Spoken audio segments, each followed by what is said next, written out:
That was Dr. and Mrs. Henry Kissinger just a moment ago.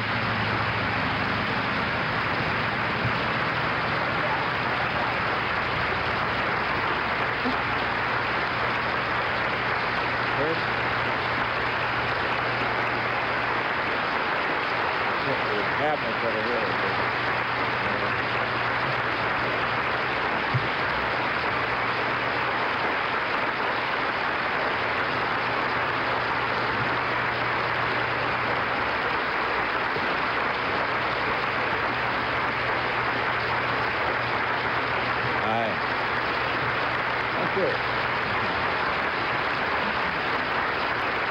Dan, there's a tear in the president's eye. Yes, for the first time during this week, Walter, there is. We did hear Dan last night at the White House when he met with the leadership of the Congress. After a rather emotional talk to them, he broke down and cried, and the senators all then cried, we were told. That shot just a moment ago, Fred Bizarre, to another of the president's lawyers. There's a marvelous picture.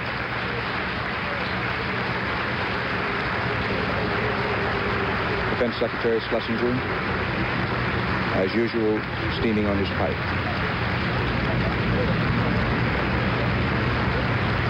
The president and his family standing between portraits of George and Martha Washington.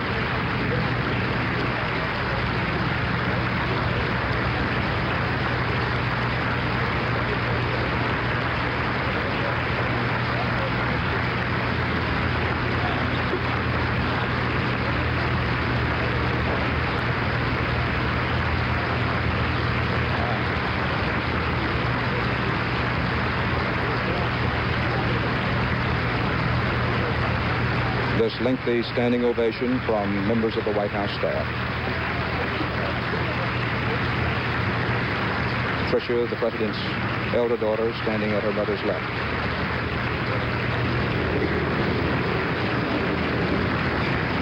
Thank you.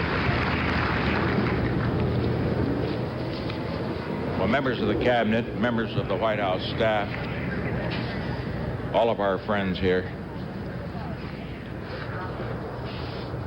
I think the record should show that this is one of those spontaneous things that we always arrange whenever the president comes in to speak. And it will be so reported in the press, and we don't mind, because they've got to call it as they see it. But on our part, believe me, it is spontaneous. You are here to say goodbye to us, and we don't have a good word for it in English. The best is au revoir. We'll see you again.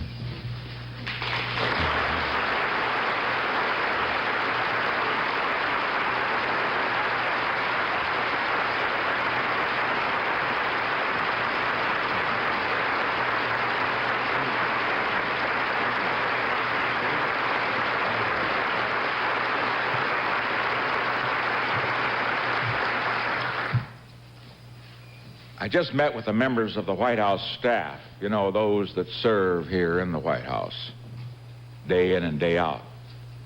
And I asked them to do what I ask all of you to do, to the extent that you can and are, of course, are requested to do so, to serve our next president as you have served me and previous presidents, because many of you have been here for many years, with devotion and dedication.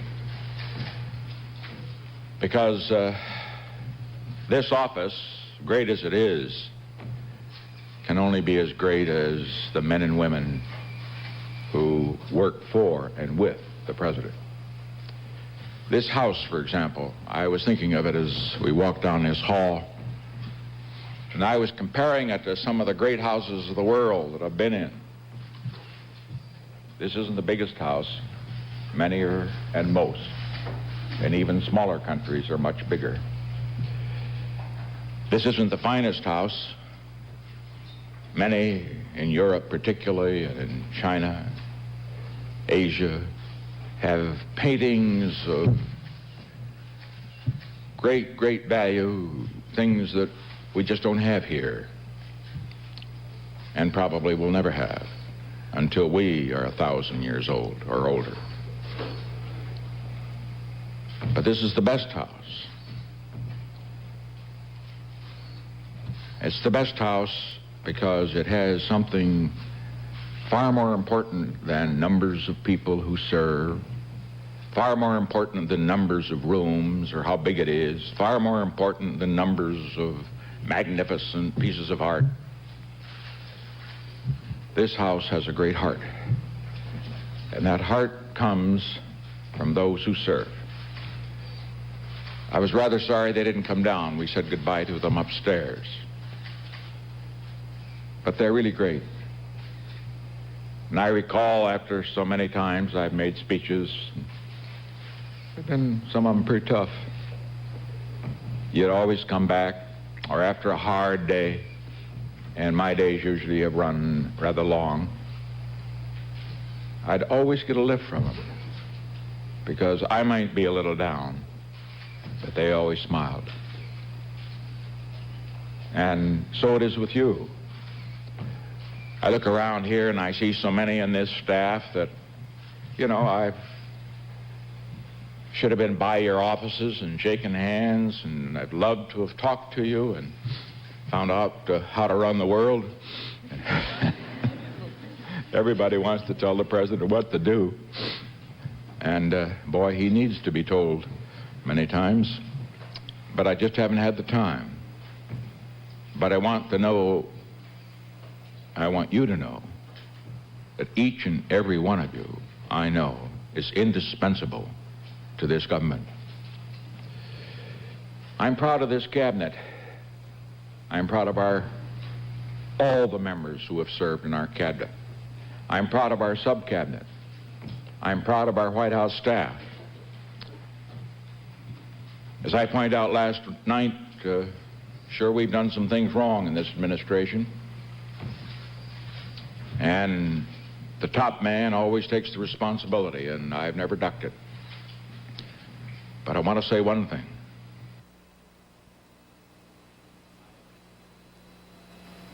No man or no woman came into this administration and left it with more of this world's goods than when he came in. No man or no woman ever profited at the public expense or the public till. That tells something about you. Mistakes, yes, but for personal gain, never. You did what you believed in, sometimes right, sometimes wrong. And I only wish that I were a wealthy man. At the present time, I've got to find a way to pay my taxes. And if I were, I'd like to recompense you for the sacrifices that all of you have made to serve in government. But you are getting something in government, and I want you to tell this to your children. And I hope the nation's children will hear it too. Something in government service that is far more important than money. It's a cause bigger than yourself. It's the cause of making this the greatest nation in the world, the leader of the world. Because without our leadership, the world will know nothing but war, possibly starvation, or worse in the years ahead. With our leadership, it will know peace, it will know plenty. We have been generous, and we will be more generous in the future as we are able to.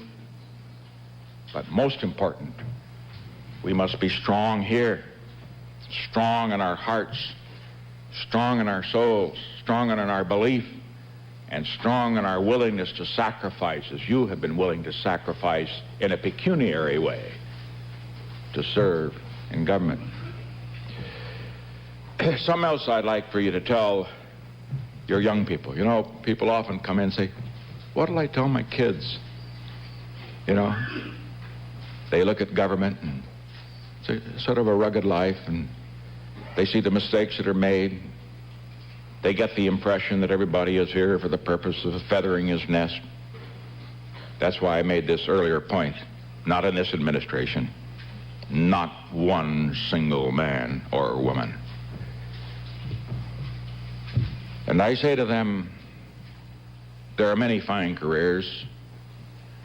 This country needs good farmers, good businessmen, good plumbers, good carpenters. I remember my old man. I think that they would have called him sort of a little man, a common man. He didn't consider himself that way. You know what he was? He was a streetcar motorman first, and then he was a farmer, and then he had a lemon ranch. It was the poorest lemon ranch in California, I can assure you. He sold it before they found oil in it. And then he was a grocer.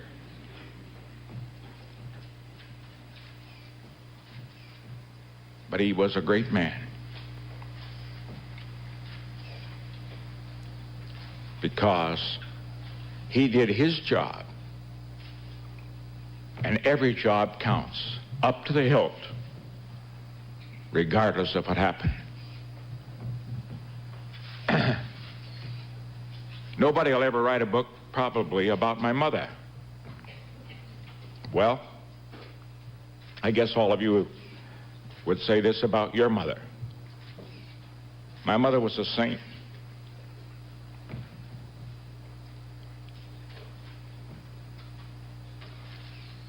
And I think of her, 2 boys dying of tuberculosis, nursing 4 others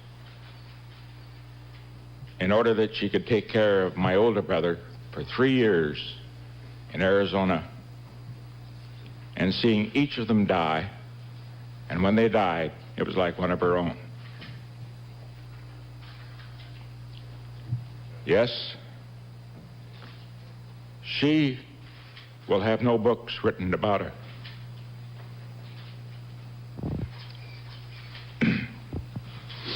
But she was a saint. Now, however, we look to the future.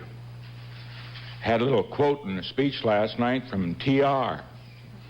As you know, I kind of like to read books. I'm not educated, but I do read books. And the T.R. quote was a pretty good one. There's another one I found as I was reading my last night in the White House. And this quote is about a young man. He was a young lawyer in New York. He'd married a beautiful girl. And they had a lovely daughter. And then suddenly, she died. And this is what he wrote.